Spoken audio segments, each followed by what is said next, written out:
students, I'm Aanchal Sharma, your educator. In this video, we are going to study about a concept related to Indian aesthetics, that is Rasas. Right, so we'll be dealing about Indian aesthetics, Rasas. So we all know that Indian aesthetics, whenever we talk about Indian aesthetics, it will take us back very, at the ancient time, and we start our discussion with Natya Shastra. So Natya Shastra is the text where our mind winds up, and we remember that earlier we have Dandin, we have Vaman, who used to talk about the different concepts related to Indian aesthetics.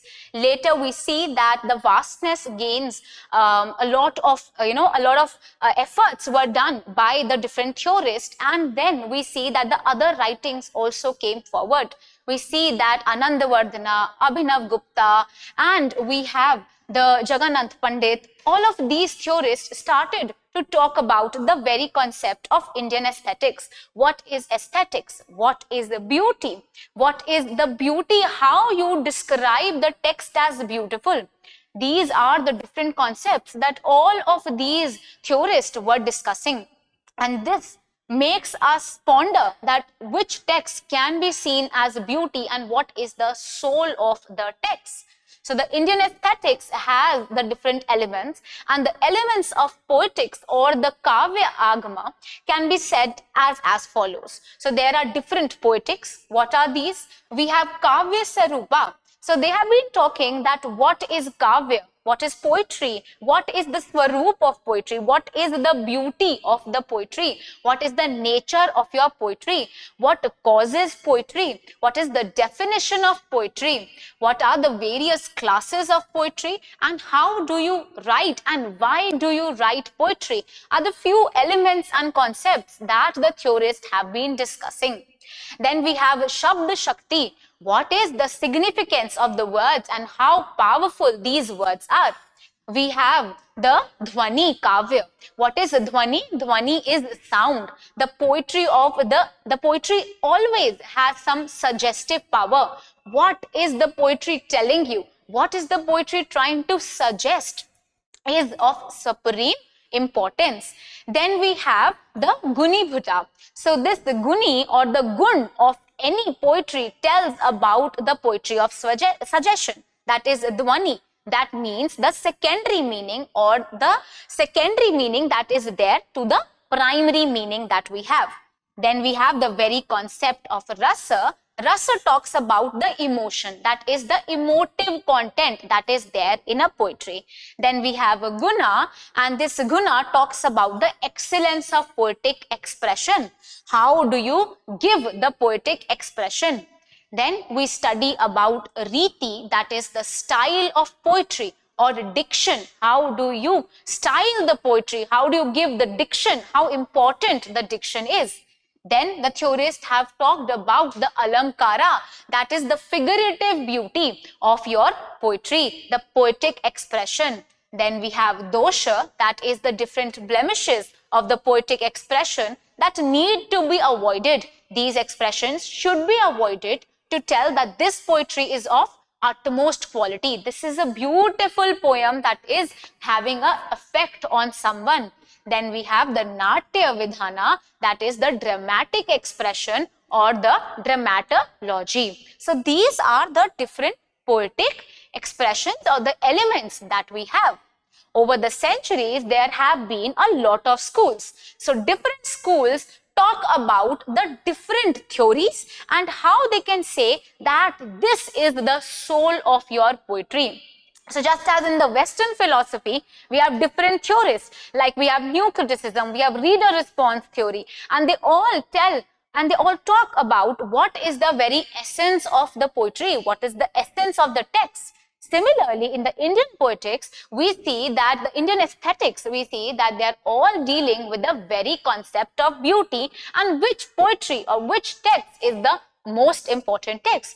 They all of these different schools will talk about what is the soul of the poetry. Over the centuries, through many schools that have been developed, they talk about the different categories of poetry.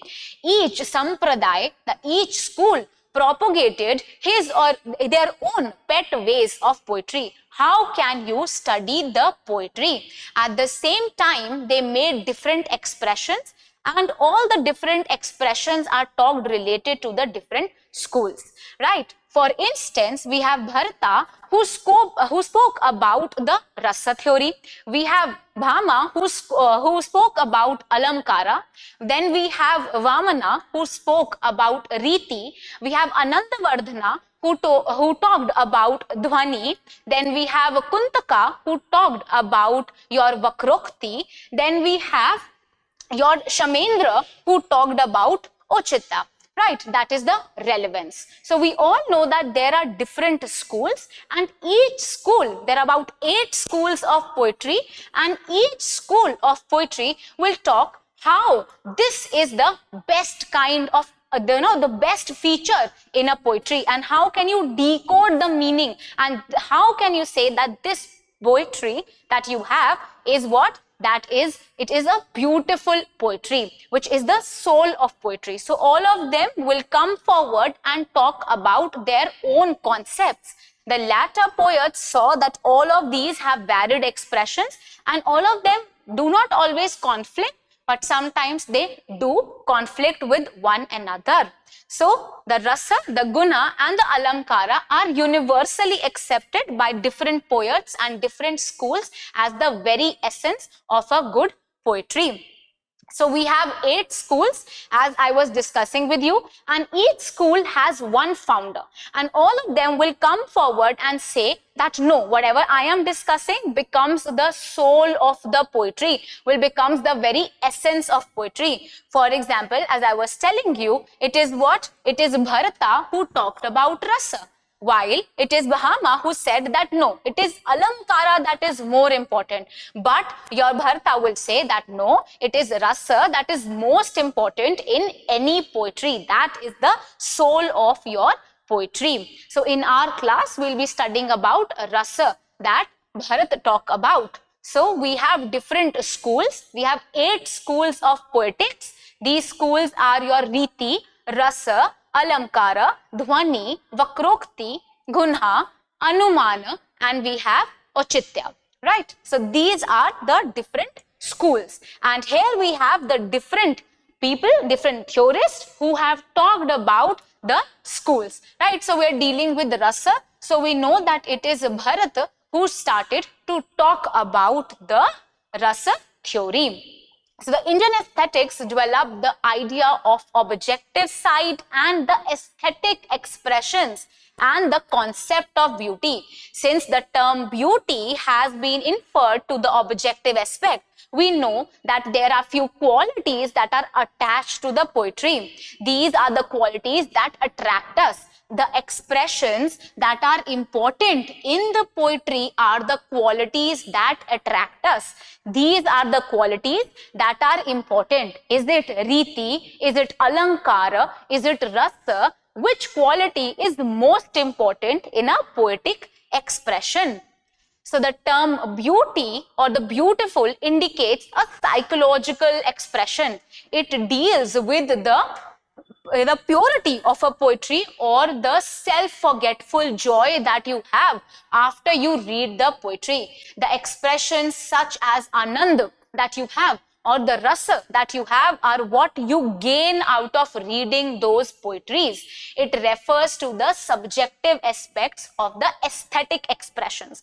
So someone can talk to you, but these non-verbal things, these expressions will give you or will leave you with certain effects. These are the effects that becomes the soul of your poetry. Since the ultimate objective of your life is the attainment of moksha, that is, after death you should have peace. According to the Indian thinkers, they developed that according to the epistemological, metaphysical, ethical and religious doctrine, it is very important that we reach to the moksha level. That means we have utmost satisfaction, and this satisfaction is achieved when you are content, when you are happy, when you know about the psychological experiences that you are undergoing. So Indian aesthetics or the theorists will force you to question few things. They will ask questions like, what is poetry, what constitutes the body of the poetry, what is the soul of the poetry, which is the Atma inside the poetry, right? Which is the Sharir, which is the body, and which is the Atma. What is the very definition of poetry? What is the purpose of poetry? How can you have delight in reading the poetry? What is the sympathetic reader? What are the qualities of a reader? How can the reader can experience an aesthetic experience by the reader is important. What constitutes the difference between the speech of poetry, that is the Vakrokti on one hand, and the scientific speech on the other hand? Then what is the very essential quality that the poet should have so that the poetry becomes beautiful? So these are the few things that everyone would ask, every theorist ask about. In trying to arrive at the answer, as I was telling you, for the different problems that I told you, almost every critic has preoccupied the notion that the words and the meanings, that is the shabd, form the body of the poetry with the search of what? And they are all searching for the soul, that is the Atma of the poetry. So you do have words, but those words are only the body of the poetry. We need to look at the Atma. We need to look at the soul of the poetry. In other words, the equation of poetry of a human being, that is the Kavya Swarupa with the body and the soul, was in the mind of every critic that has been talking about the poetry. As a result of this process, the different theorists said that there are 8 concepts that are important. These are the rasa, the alamkara, guna, riti, dhvani, anumati, we have vakrokti and auchitya that are important. The writers at different times said and maintained that one of them or the other are the soul of the poetry. That means the Atma of the poetry, the Atman, the insight that is felt. The main principles underlining the poetic appeal. What is Atma? That is the poetic appeal. This is the not only the meaning, not only the shabd, the words that are important, but this is the soul of the poetry. So in the Western tradition, as I was telling you, they started by talking about all of these things in the very beginning. They said that, and they saw that Plato, in his dialogues of their Hepes Major, he started to talk about the very essence of poetry in around 390 BCE. But here, we see that Bharat is going to talk about the very source of poetry or the very soul of poetry in the Natya Shastra. He gave the concept of the Rasa Sutra. The Rasa Sutra was expounded by Bharata in Natya Shastra, and the subsequent critics would use his theory of the Rasa Sutra, and different philosophies are seen, and all of them will talk about the very philosophy of the world and what is the basic concept of the poetry, what is the soul of the poetry. Now, what is Natya Shastra? The ancient text Natya Shastra is ascribed to Bharata, and Bharat Muni is referred to as the human who has utmost intelligence. He is the one who described how the different expressions are important, how different, how different art forms are there, and how beauty can be felt and can be, described on the stage as well. So in the ancient time, we saw that there are different Vedas. So we all know we have Rig Veda and we have different Vedas. We had 4 Vedas. But we saw that Brahma said that we need another Veda, and this job was given to Bharata. And Bharata made another Veda, that is the 5th Veda, and that 5th Veda is the 5th Veda is called as the Natya Shastra. So this is also called as the fifth Veda, and you find a lot of answers in this Natya Shastra. It is said that it talks about everything that is in the expressionistic form under it, right? So it talks about the different art forms, different colors, different rasas, what is needed to allure the person who is watching you. All of these things are related and are written in the Natya Shastra. So it's a surviving text on semiotics in general and dramatology in particular. It is also called as the fifth Veda, the Natya Veda.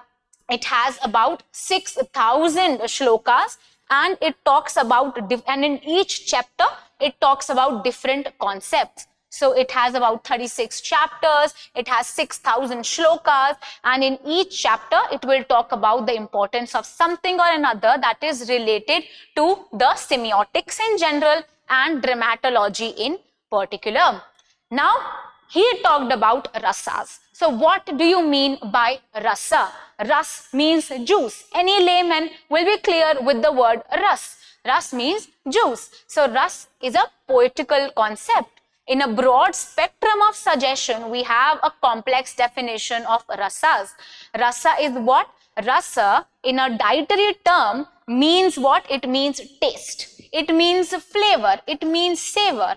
Or it can mean juice. It can also mean the essence, right? So there are so many different meanings. It can mean taste, juice, essence of what we have is called as rasas. These rasa can also be, this ras can give you what? It can give you joy. It can fill you with bliss. It is all about the attainment of emotions. So this is what? This is rasa. According to Bharata, any text becomes important when you understand the very essence of it.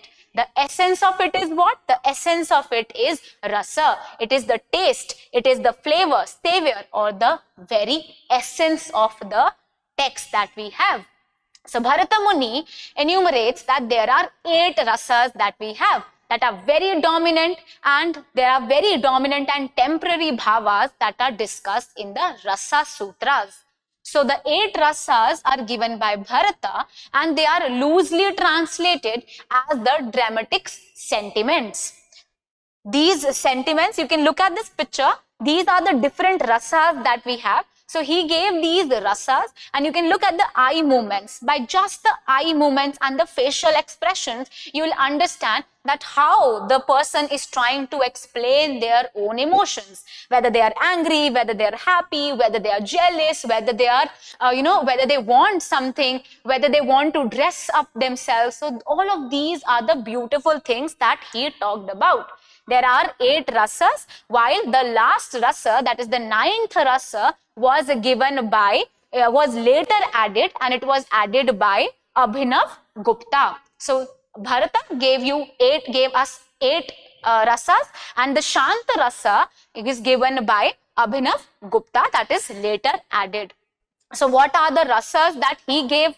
Bharata said that there are rasas like the Shringara rasa, and Shringara rasa is the erotic rasa. Then we have Hasya, that is comic. We have Karuna, that is you have sympathy or pathetic about something. Then you have Rodra, that is furious, you're angry. Then you have Veera, that is heroic. Then you have Bhayanaka, that is terrible. Then you have Audacious, that is your Bibhatsa. And then we have the marvelous, that is the Adbhuta. So these are the different rasa. And whenever you see a drama, whenever you see a dramatic performance, the other person is also, enacting, and you are getting attached with that person. And you get attached when you feel these rasas. So either you feel it, or you feel it at, when you feel what the person is trying to say, then you can relate to the text or to the dramatic performance in the most important and in the most brilliant manner. So these are the rasas that are evoked inside the person, so that you can, understand the performance properly. So the term, the Thaibhava, becomes very important. So this Thaibhava has been translated or referred to as the basic or the primary emotions that we have. These are the primary emotions that you will have in the very beginning. These are the nascent tendency or the permanent mental state that the person achieves. There are 8 Thaibhavas, and whenever you attain the Thaibhavas, these are what? These are the mental state. These are the permanent mental state. When you understand the Thaibhavas, when you have the Thaibhavas, when you go towards the position of a Thaibhava, then only you will have the development of the rasa. So you have 8 Thaibhavas and 8 rasa. So first is rati, then hasya, that is the laughter. Then we have shoka, that is sorrow, krodha, anger. We have utsaha, energy. We have bhaya. We have jabutsa, that is disgust, and then we have vismaya, that is wonder and astonishment. So when you are attaining a sthai bhava, that is a permanent expression, you will understand and you will undergo a change and you will have the rasas. So these rasas are only attained when you attain the sthai bhava. This is what he was saying. Then he also gave us one formula. And what is this formula? This formula is present and it evokes the rasa. This formula is called as the famous Rasa Sutra. These Rasa Sutra says that whenever there is the attainment of rasa, behind it there must be a lot of things incorporated. Now what are these? These are the mixture of Vibhava, Anubhava and Webachari. So when these 3 things are mixed together, then we have a proper attainment of one particular rasa that is needed. What is Vibhava? Vibhava is the cause. Then we have the emotions. These are the Webachari are the fleeting emotions. And when these 3 things are juxtaposed, are matched together, we attain what? We attain a proper rasa. So in the brief, the Rasa Sutra is said to be what? It is said to be a combination of Vibhava, Anubhava and Webachari. So rasa and the sthai bhavas are what? These are the terms that are conceptually being shared the same premises. In a culinary trope, when we use a culinary trope, the things would be clear. One may say that when the sthai bhava, that means the basic permanent, ripens up, when you see the sthai bhava is being ripened, then these ripened emotions are caused by the different ingredients that are mixed. These different ingredients are the Vibhava, Anubhava and the Webachari. The delicacy, the food, the dish of rasa comes out. So your mother is preparing tea for you. So what is it? The basic thing is water. That is the sthai bhava. Without it, you cannot make tea. But you are putting different things in it, different ingredients to make your tea more beautiful. What are these? These different ingredients is your Vibhava, Anubhava and Webachari. When you are attaining these things, then the delicacy of a beautiful, of a very own, the beautiful creation of a tea comes out. That is rasa. When you have it, you know that it is brilliant in its taste, right? So with this example, the things would be more clear. This formula is called as the Rasa Sutra, right? So what do you mean by Vibhava? Vibhava is the cause. And what is Anubhava? Anubhava is the consequent physical reaction through action, word, facial expressions that forms the anu, that means the impact of the Vibhava. So Vibhava is the cause. Vibhava is the cause, and you see the effect. You see the reaction. The Anubhava is the reaction. And there are some fleeting reactions that are attached to it. They are called as Webachari. So Webachari are the transitory fleeting emotions based on the psychological aspect or the state of mind. Several such emotions follow one after another, one replacing the other, strengthening the sthai bhava at each stage.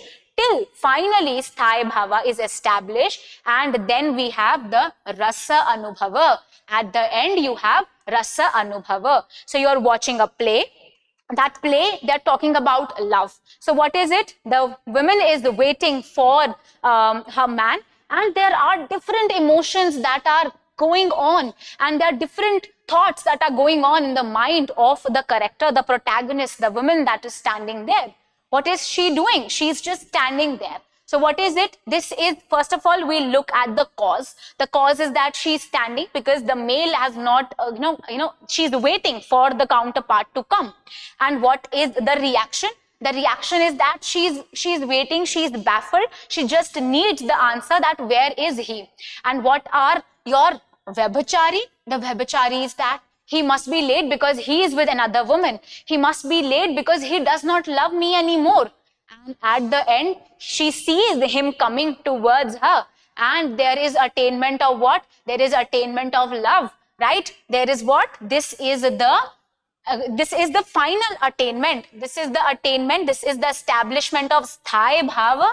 And this Sthaya Bhava will give you the rasa. Right? So it will give you different rasa according to different situations. So for example, there is a principal emotion, the Sthaya Bhava of anger, that is krodh. Let us say that there is anger, Vibhava. Why you have this anger? Because your friend has betrayed you. So the rasa of krodh is seen. Why? This anger is caused by the betrayal of your friend. So the cause is anger. The cause is anger. Why? Because the Vibhava. What is the Vibhava reaction? You are doing it. Why? Because of the betrayal of your friend. So this way the things would be clear. The anger will be more potent if the Vibhava is strongly established. If the Sthaya Bhava is deeply felt, if the person deeply feels that she or he has been cheated by the friend, they will have the emotion of anger. Right? So there are different Vibacharis. These are the fleeting emotions that are there in the minds of the person. So Bharata, with the help of this culinary example, says that there are 6 flavors or the taste, and they are propounded when different spices, different vegetables are all mixed together. The rasa in the dramatic expression is only brought forth when Vibhava, Anubhava, Vibhachari are all combined together. Then only we experience the rasas. What are Sthaya Bhavas? They are the dominant stage. In the drama, when the drama ripens, the rasa, that is the aesthetic expression, aesthetic relents, it is only felt when the Sthaya Bhavas, the dominant state, is present. The Natya Shastra is clear in its statement that rasa is a sentiment, excited, that is seen. Why? Because there is an emotion that is permanent, that is the Sthaya Bhava. It is not referring to any emotive state or experience or sentiment outside the poetic expression. So we say that the Sthaya Bhavas are the basic dominant expressions that we have. Right?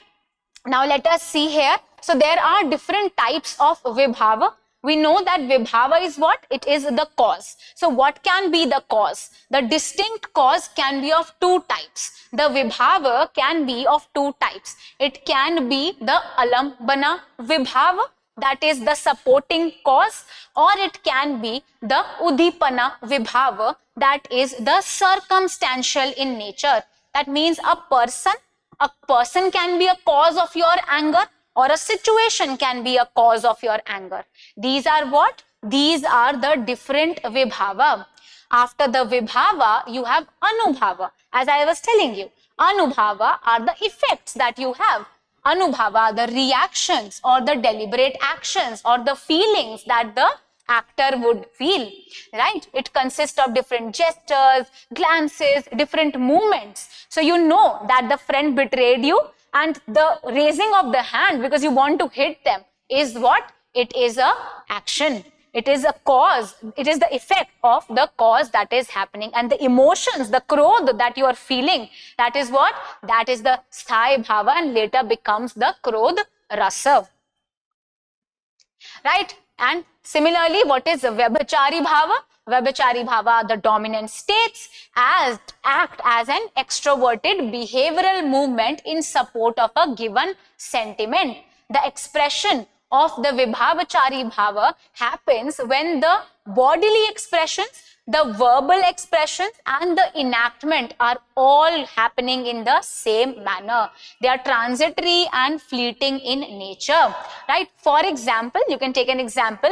A woman is in love. She is waiting for her beloved and she is anxious to meet him. She is delighted. She is recalling the past emotions. She is recalling the past feelings. Then there is jealousy, thinking about another woman who can be close to my man. Then there is ecstasy, there is the remembrance of touch. And the short-lived expressions are all called as what? They are all called as the Vibhachari Bhavas. So I hope the things are clear. I will end the whole class with this one concept. This is what? This is the most significant concept of your Indian fine arts, Indian aesthetics. It talks about how you have the attainment of rasa. The Rasa Sutra says that you need the Vibhava, the Anubhava, you need the Vibhachari Bhava. Then after combination of them, you have the Thaibhava. When you have the Thaibhava, you will have the reason to feel it. That is the Rasa reason. It will have a reaction. You'll have a state. A state of mind will give you a permanent emotion. And that is the very essence. It is called as the rasas. So we have 8 rasas, but the 9th was added by Abhinav Gupta, right? And that is what? So this 9th rasa is the rasa that is added. So these are the very essence according to Bharat. And he talked about them in his Natya Shastra. So you see a snake, you open your eyes, you worry about the death. You see that there is fear inside you, and there is the attainment of rasa, that is the bhayanaka rasa. You are scared of it. You see God. You see that you gently smile on looking at the God. There is emotion. There is joy, there is rati, and then comes the shringar rasa, because God looks from, there is utmost beauty in the attainment of the God. So these are the rasas, and this is how Bharata said that the poetry, the soul of the poetry is rasas. You need to feel, you need to understand the very expression, what the poet is wanting to say, the aesthetic expression. That means you need to understand the rasas. To understand the rasa, you need to attain the sthai bhava. And the Rasa Sutra is also important. That is the combination of 3. We have the Vibhava, Anubhava and Vibhachari Bhava. This is how you will attain what? You will have the attainment of the rasas. And how many rasas are there? So we have different rasas like